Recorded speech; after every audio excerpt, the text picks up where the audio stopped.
Indiana Pacers berhasil menyamakan kedudukan menjadi 2-2 setelah mengalahkan New York Knicks di game keempat tadi dengan margin 32 points. Wow, Pacers, wow. Gimana nih Knicks? Aduh, masih ada tenaga nggak nih pemain-pemain Knicks yang tersisa nih setelah digempur habis-habisan dengan bermain menit yang begitu tinggi sama Coach Tom Thibodeau. Aduh. Wah, ini nih.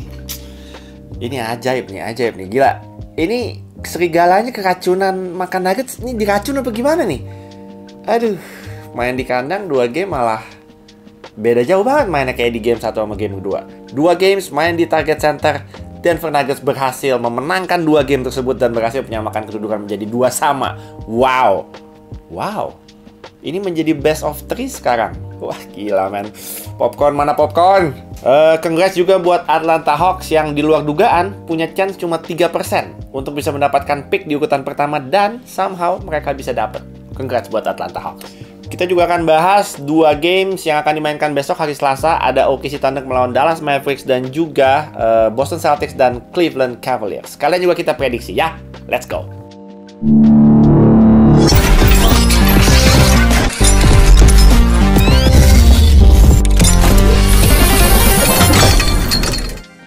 Ngobrol NBA episode 133. Selamat hari Senin, semangat hari Senin. Gue yakin tadi teman-teman mendapatkan tontonan yang seru sekali di game kedua antara Denver Nuggets dan Minnesota Timberwolves. Jujur aja, saya tidak nonton game yang pagi karena tadi ngelihat Pacers lawan Knicks. Gue bangun tuh, di awal gue bangun. Gue biasa kalau bangun itu langsung cek box score. Kalau gamenya lagi seru, biasa gue bangun tuh di quarter 1 baru mulai setengah jalan lah. Begitu gue lihat tadi box score pagi-pagi, wah, Indiana Pacers skornya di quarter 1 udah 34-14 kok. 34-14. Jadi gue memutuskan yang udah kelar nih Knicks kayaknya nih. Di game ini kayaknya napasnya udah habis nih, tenaganya udah terkuras. Benar-benar terkuras setelah dimainkan dengan menit yang begitu banyak sama Coach Tom Thibodeau. Gue udah bahas dari episode kemarin at some point. Pemain-pemain ini juga namanya juga manusia ya.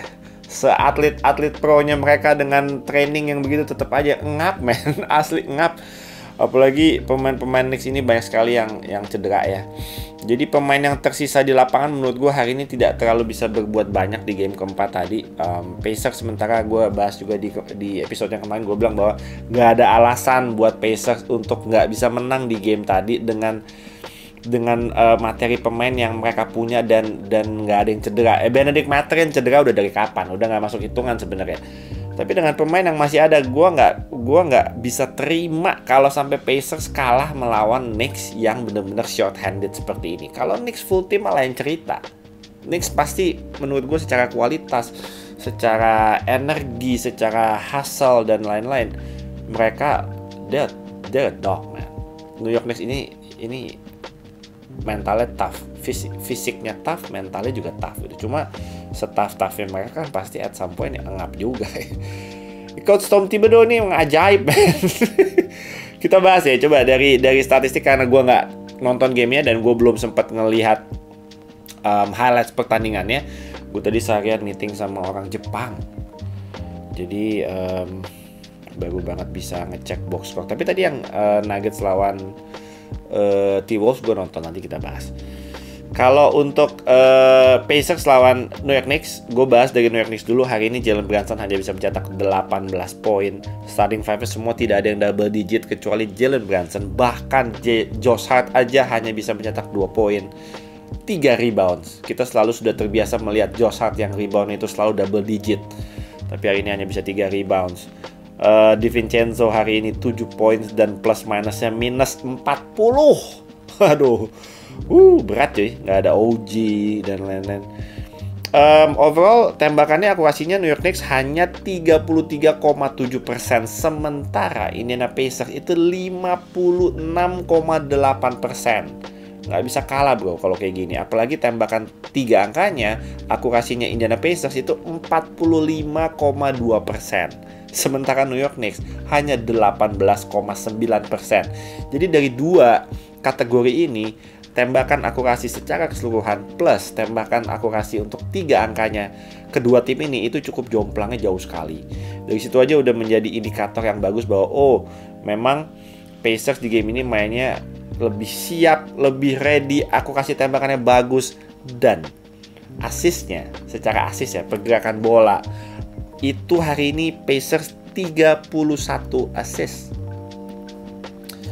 They move the ball really well. Kita cek statistiknya pemain Pacers hari di game ini 20 points, 6 rebounds, 5 assists, 0 turnovers. Siakam 14 points, 4 rebounds, 0 turnovers. Itu mainnya semua di bawah 30 menit semua ya. Karena the game was already in a blowout. Maka enak nyantai-nyantai di bench sebenarnya. Miles Turner juga perfect from the field, 5 dari 5, 13 points, 5 rebound, 2 assist, 1 steal, 3 block. Nembhard oke, 9 poin, Nesmith 8 poin. Tapi plus minusnya tinggi-tinggi semua. Woi, gila. Obi Toppin off the bench, bagus. TJ McConnell as usual, bagus. Isaiah Jackson got some minutes bro, 10 points, 6 rebounds, 2 steal. Good win buat Indiana Pacers. Hari ini gue pick gue dua-duanya bener. Pacers tembus, Nuggets tembus 2-0 buat Menteng Thunder. Berarti rekor Menteng Thunder kemarin 40 kali benar, 21 kali salah, ditambah 2 kali benar hari ini menjadi 42 kali benar, 21 kali salah. Lumayan, 42 21. Teman-teman yang mau ikutan game prediksi, silahkan langsung nanti tulis di kolom komentar prediksi kalian untuk 2 game besok ya. 2 game besok. Good luck buat prediksinya. Ya, gue gak bisa membahas terlalu banyak untuk game Pacers lawan Knicks. Gue belum lihat highlights-nya dan gue tadi nggak nonton. Gue hanya cek box score di quarter 1. Gue bilang, it's gonna be a blowout. I don't think the Knicks ada punya tenaga untuk bisa memenangkan game tadi ya, setelah ketinggalan 20 poin di quarter pertama. Menurut gue yang I don't think the Knicks can come back. So gue decide tadi gue udah nggak usah nonton deh, gue tidur siapin energi aja buat game kedua antara Nuggets lawan T-Wolves ya. Dan nggak kecewa sih gue nonton. Oke, kita bahas ya. Kita bahas di game antara Denver Nuggets dan T-Wolves. Di 2 pertandingan pertama, fans-fansnya Timberwolves ditambah dengan fans-fansnya Lakers yang menjadi fansnya Timber Lakers, koalisi mereka karena dendam sama Denver Nuggets. Itu rame tuh. Tapi perlu gue sampaikan lagi, apa yang terjadi di game pertama dan game kedua itu bukan sebuah kebetulan dan hoki semata. Gue lihat memang Timberwolves ya, khususnya di game kedua itu bermain defense yang begitu rapat dengan effort yang sebegitunya selama 48 menit. Tapi apa yang gue komen langsung di IG dan di episode Ngobrol NBA setelah game kedua itu, gue bilang bahwa kalau Timberwolves bisa bermain defense seperti di game kedua kemarin, game kedua tadi, sepanjang series ini, itu fix pemain-pemainnya adalah robot. Fix itu perlu di drug test. Karena tidak mungkin mereka bisa bermain defense sebagus itu on a nightly basis gitu ya. Gak mungkin. Tapi di game kedua itu gue akui defense-nya itu kalau dinilai itu udah bukan A lagi, itu udah A+++++, itu udah benar-benar perfect defense. Game ketiga dan game keempat gue rasa Mike Malone melakukan banyak sekali adjustments untuk menghindari hal-hal yang tidak boleh terjadi lagi seperti di game kedua. Jokic seperti kekunci, Jamal Murray seperti kekunci, ketrap terus dan lain-lain. Itu tidak dibiarkan terjadi di game ketiga dan game keempat menurut gue. Dan ada sedikit perubahan, misalnya udah deh Aaron Gordon aja yang bawa bola gitu misalnya. Jadi jangan selalu Jokic atau Jamal Murray. Kita kreatif aja, Aaron Gordon yang bawa bola, Jokic, Jamal Murray man of the ball gitu. Hal-hal kecil seperti itu sebenarnya yang kita lihat juga di lapangan yang asik nih Mike Malone nih adjustment-nya ya. Dan di game tadi, khususnya di game keempat tadi, gue bilang kemarin di episode kemarin malam, gue bilang Aaron Gordon itu he is known for his defense, size-nya, tebalnya, dia kemampuan dia menjaga beberapa posisi sekaligus gitu ya. Itu Aaron Gordon tuh. Gue bilang bahwa kalau Aaron Gordon bisa ngepoint banyak. Kalau 14-15 nggak banyak ya, 14-15 standar lah. Tapi kalau banyak dalam artian di atas 20 plus gitu ya, Aaron Gordon tuh kalau bisa dapetin kontribusi seperti itu dari Aaron Gordon, itu udah bonus yang sangat-sangat menguntungkan sekali buat Denver Nuggets.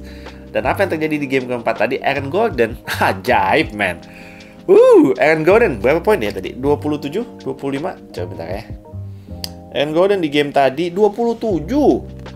Di saat Michael Porter Jr. cuma bisa mencetak 4 poin. KCP cuma 3 poin. Tapi Aaron Gordon 27 poin. Dia menjadi seperti apa tadi? Dia menjadi menjadi seperti Blake Griffin sepertinya. Wow man, he hit everything bro.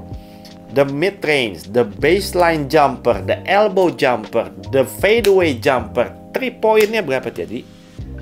3 poinnya perfect, 2 dari 2. Free throw-nya perfect loh, Aaron Gordon loh, 3 dari 3. Overall tembakannya 11 dari 12. Tadi gue udah jelaskan, the mid range, the 3-point shot, the baseline jumper, the elbow jumper. Two main game antara dia dan Nikola Jokic. Nikola Jokic tadi passing ke Aaron Gordon itu ajaib man.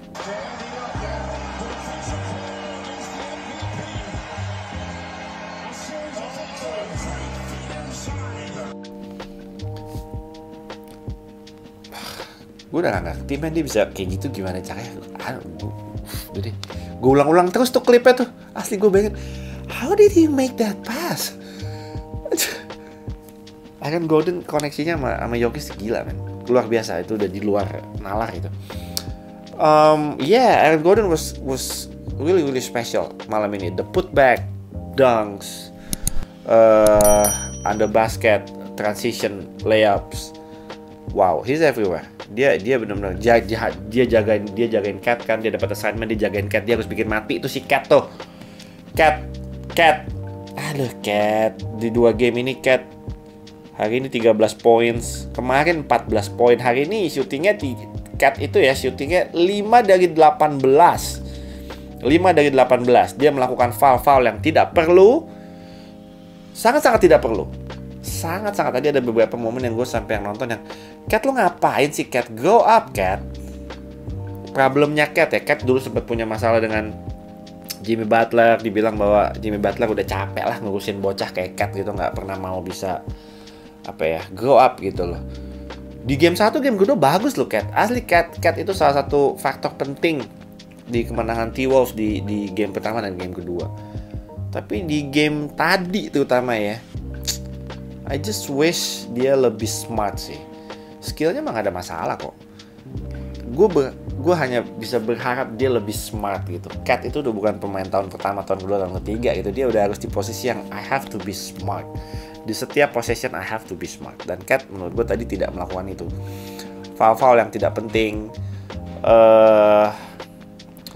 Dan selain 3 poinnya dia berapa sih tadi? 1 dari 4. 1 dari 4. Dia tadi floater berkali-kali nggak masuk ya. Ya ada tembakan-tembakan yang harusnya tadi dia bisa jadiin poin sih, sebenarnya tadi nggak masuk sih. Bad night buat Cat. Di game ketiga juga sama. Berhasil dinetralisir lah. Kalau lu mungkin strateginya Mike Malone ya, mungkin strateginya Mike Malone adalah Aaron Gordon, AG, gue nggak peduli, lu urusin deh tuh si Cat.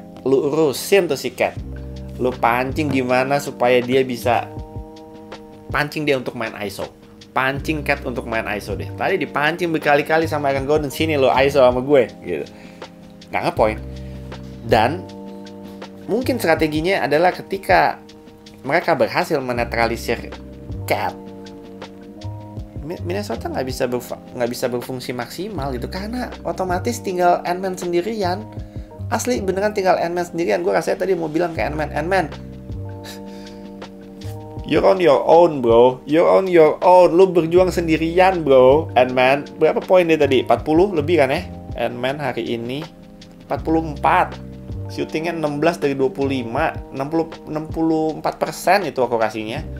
5 rebound, 5 assist, 2 steal, 1 block. Nothing wrong with Ant-Man. Tapi dia berjuang sendirian. Dia not gonna win.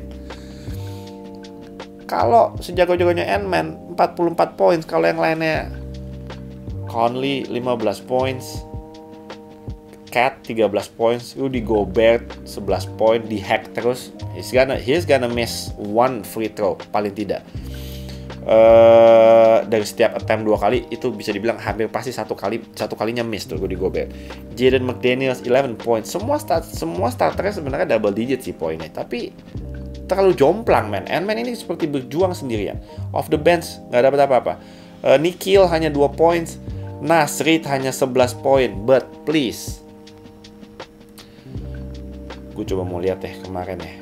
Oke, gue mau kasih satu statistik. Teman-teman coba analisa sendiri, dan gue sih mempertanyakan why. Kenapa? Mungkin teman-teman ada yang sama, mempertanyakan hal yang sama. Coba lihat ya. Game pertama, Naz Reid bermain 23 menit, 16 poin. Di game kedua, Naz Reid bermain 29 menit, 14 poin. Di game kedua memang tidak ada Rudy Gobert ya. 29 menit, 14 poin. Di game ketiga, Naz Reid bermain 20 menit. Turun tuh menit ya. Dari 23 menit naik ke 29 menit tanpa Gobert. Di game ketiga turun menjadi 20 menit. Dan di game keempat dia hanya 18 menit. Turun tuh. Jadi secara tren menitnya turun tuh. Dia mencetak dalam 18 menit itu, dia mencetak 11 poin. Dan aku kasih tembakannya 5 dari 6. Sisi minusnya Naz Reid apa? He was getting cooked by Nikola Jokic. Nggak bisa dia jaga Nikola Jokic. Sejago-jagonya Naz Reid on offense, dia tidak bisa jaga Nikola Jokic tadi. Dibully sama Nikola Jokic. Tapi Rudy Gobert, apakah dia bisa jaga Nikola Jokic? Tidak bisa juga. Rudy Gobert, apakah bisa nembak 3 point? Tidak bisa nembak 3 point. Jadi kalau gue pribadi, sudah tidak ada yang bisa jaga Jokic tadi ya. Besok bisa, kalau besok bisa lain cerita. Tadi, kita ngomongin tadi. Gobert nggak bisa jaga. Naz Reid sama-sama dibully. Tapi, untuk offense-nya, lu pilih Gobert apa lu pilih Naz Reid? Untuk spacing-nya, lu pilih Gobert apa lu pilih Naz Reid? Tadi ada beberapa kali kan, Ant-Man mau ngedrive, dia coba split 2 defender, tapi di depannya dihalangin ada Gobert. Itu yang terjadi ketika tadi di akhir quarter 2. Salah satu ending 20 detik yang amat sangat ajaib, yang sudah lama sekali gue nggak pernah lihat ada sequence 20 detik seajaib itu. Apa yang terjadi dalam 20 detik itu tadi? Denver Nuggets itu unggul 10 poin ya, dalam 20 detik nih. 10 poin. Terus Ant-Man 3 poin. Tinggal selisih 7. Skornya 56-49. Tinggal 20 sekian detik tuh. 56-49. Lalu KCP 3 poin dia dari wing. Dia 3 poin. Akhirnya skornya beda 10 lagi. 59-49. Sisa 20 detik. Lalu Ant-Man melakukan turnover. Itu yang tadi gue bahas. Dia coba split 2 defender, tiba-tiba dia mau attack ke dalam tapi bolanya keserimpet. Dia mau coba akselerasi tapi di depannya ada Gobert. Ada Gobert ngalangin, jadi bolanya keserimpet. Akhirnya turnovers dan Jokic melakukan lob ke MPJ. MPJ dunk, jadi skornya selisih 12. Tinggal sisa 1,6 detik. Tinggal sisa 1,6 detik. Tiba-tiba Nikhil umpan jauh ke nggak tahu siapa, tiba-tiba bolanya ada nyampe ke tangannya Jamal Murray dan dia shoot from half court. I think lebih dari half court kayaknya tadi, dan masuk.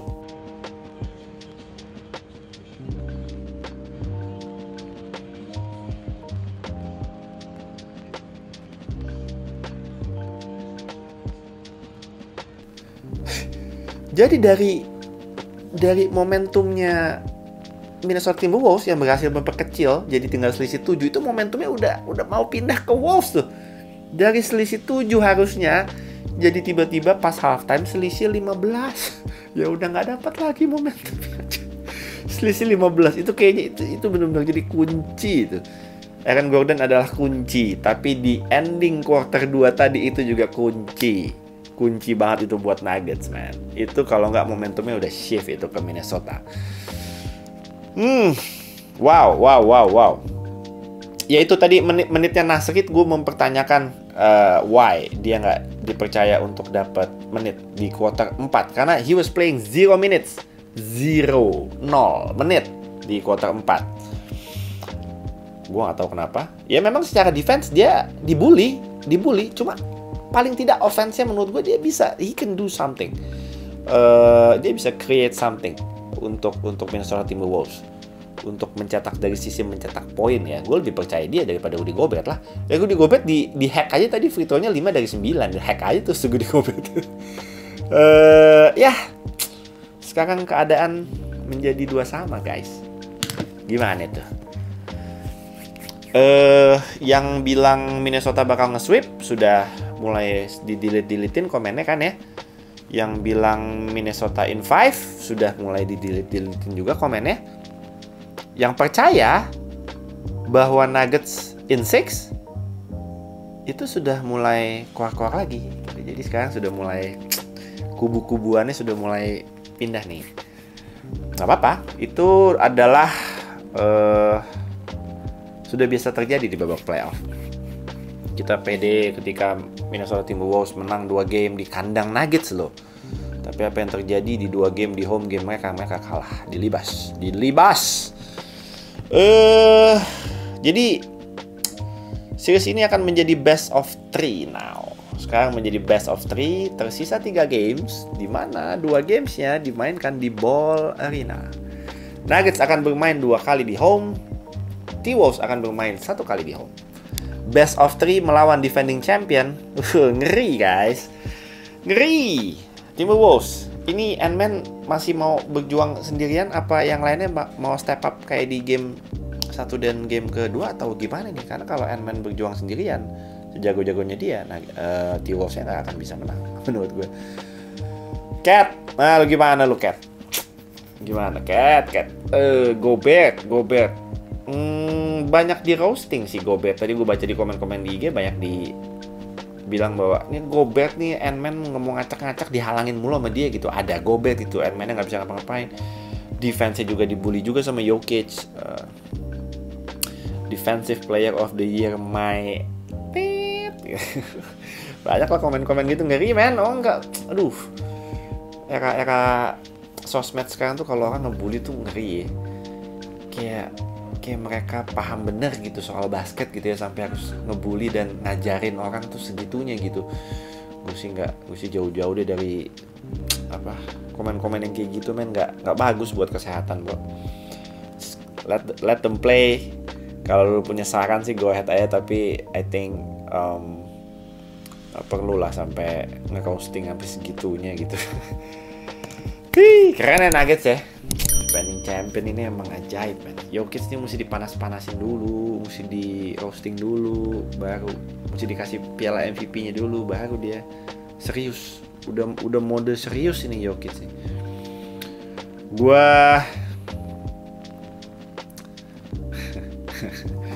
Ini kalau sampai game 7 sih keren man. Ayolah, sampai game 7 lah please lah, kita butuh tontonan yang seru man. Gue gak mau cepet-cepet udahan nonton Ant-Man soalnya. Sampai game 7 lah, mau dia menang mau dia kalah bodo amat sebenarnya. Tapi kalau bisa sampai game 7 sih seru ini. Seru, asli seru.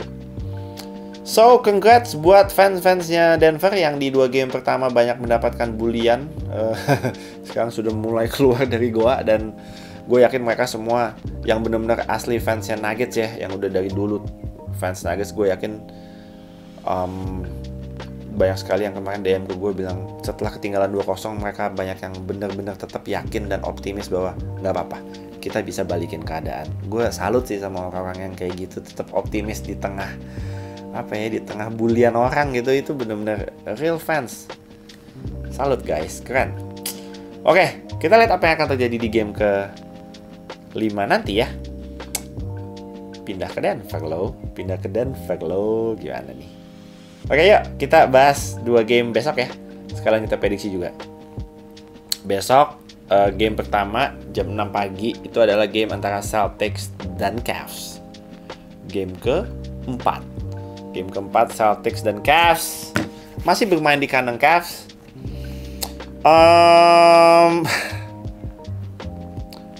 Mohon maaf Cavs,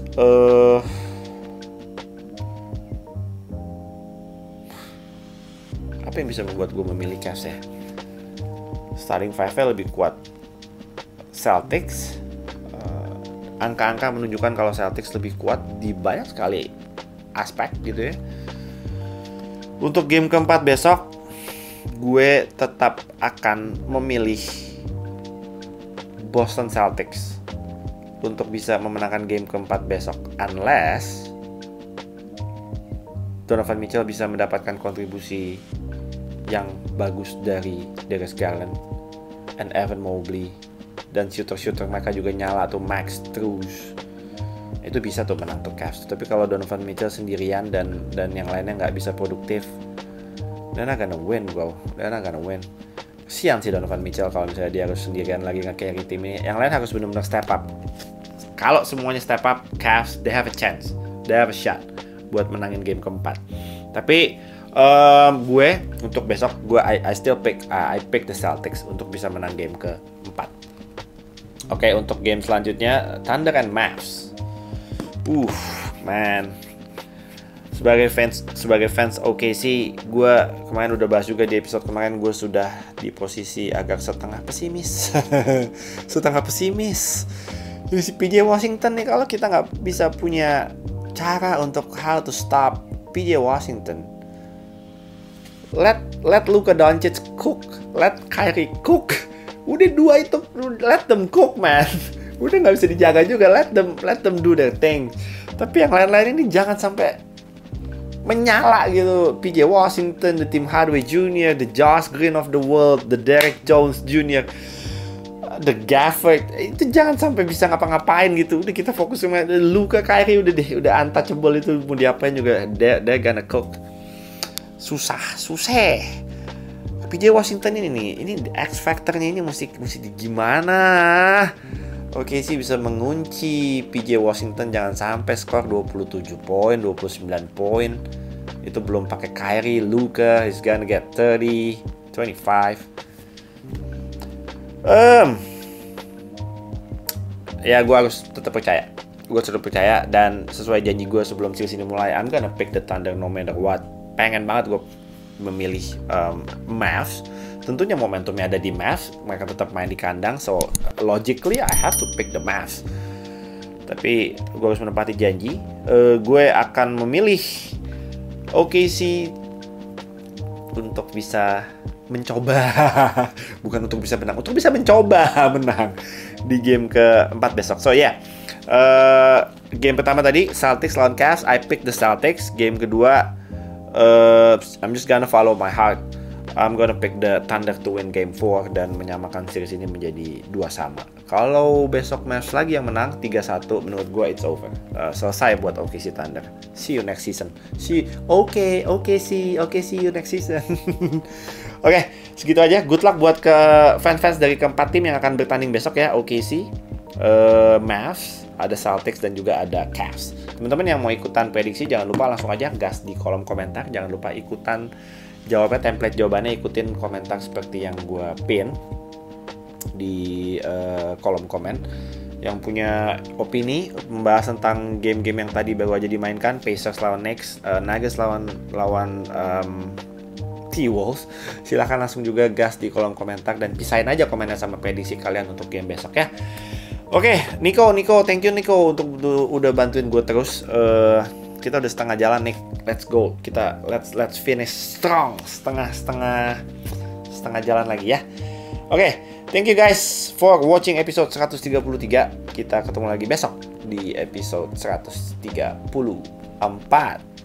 Gue tadi udah bahas itu belum ya? Gue udah bahas Atlanta Hawks kan ya tadi ya. Congrats ya buat Atlanta Hawks yang mendapatkan urutan pick pertama. Walaupun chance mereka hanya 3% untuk bisa mendapatkan pick pertama, tapi memang Dewi Fortuna lagi berpihak ke mereka. Ini untuk pertama kalinya dalam sejarah tim Atlanta Hawks mereka bisa dapetin first pick loh. Pistons Pistons lagi-lagi mendapat urutan kelima setelah seharusnya mereka chance paling tinggi untuk bisa mendapatkan urutan pertama. Sayangnya merosot lagi ke pick kelima. Musim lalu juga sama, harusnya bisa dapat first pick, merosot juga ke pick kelima. 2 tahun lalu itu Jaden Ivey juga pick kelima. Ada apa sih dengan Pistons dan angka 5? Tahun ini dapat pick 5 lagi. Udah ngetanking capek-capek. Aduh, Pistons kasihan. Atlanta Hawks dapat siapa ya? Nanti harus they have to pick the big man menurut gua, karena I think mereka harus bisa move on dari Clint Capela lah. Come on man. They have to move on from Clint Capela. Fokus ke Onyeka Okongwu menurut gue. Onyeka Okongwu tuh bagus sekali. Dan cari satu big man lagi yang harusnya mereka bisa dapetin di draft tahun ini. Alex Sarr mungkin ya. Kalau gue jadi GM-nya Hawks, Landry Fields. Ingat kan pemain New York Knicks dulu, Landry Fields. Ini GM-nya Atlanta Hawks tadi yang ngambil itu tuh. Kalau gue jadi Landry Fields, GM Atlanta Hawks sih, mungkin gue akan mempertimbangkan dengan sangat-sangat panjang ya untuk bisa mendraft Alex Sarr. Dan move on dari Clint Capela. I think Trae Young will be very happy kalau dia stay di Atlanta Hawks ya. I think dia bisa sangat-sangat happy ketika kalau Atlanta Hawks ngambil Alex Sarr nanti di draft urutan pertama. We'll see. Tapi draft tahun ini menurut gue ya promising, tapi not the best names aja sih. Dibandingkan dengan tahun kemarin dan 2 tahun lalu mungkin. Oke, gitu aja ya. Nanti kita bahas mungkin setelah off season ini, setelah NBA Finals, terus kita heading into off season, kita akan bahas tadi calon draft yang potensial di draft class tahun ini siapa aja. Nanti kita bahas di episode khususnya lah ya. Kita bahas lagi. Oke, tadi mau udahan nggak jadi. Thank you guys for watching episode 133. Kita ketemu ya besok di episode 134. I'm out.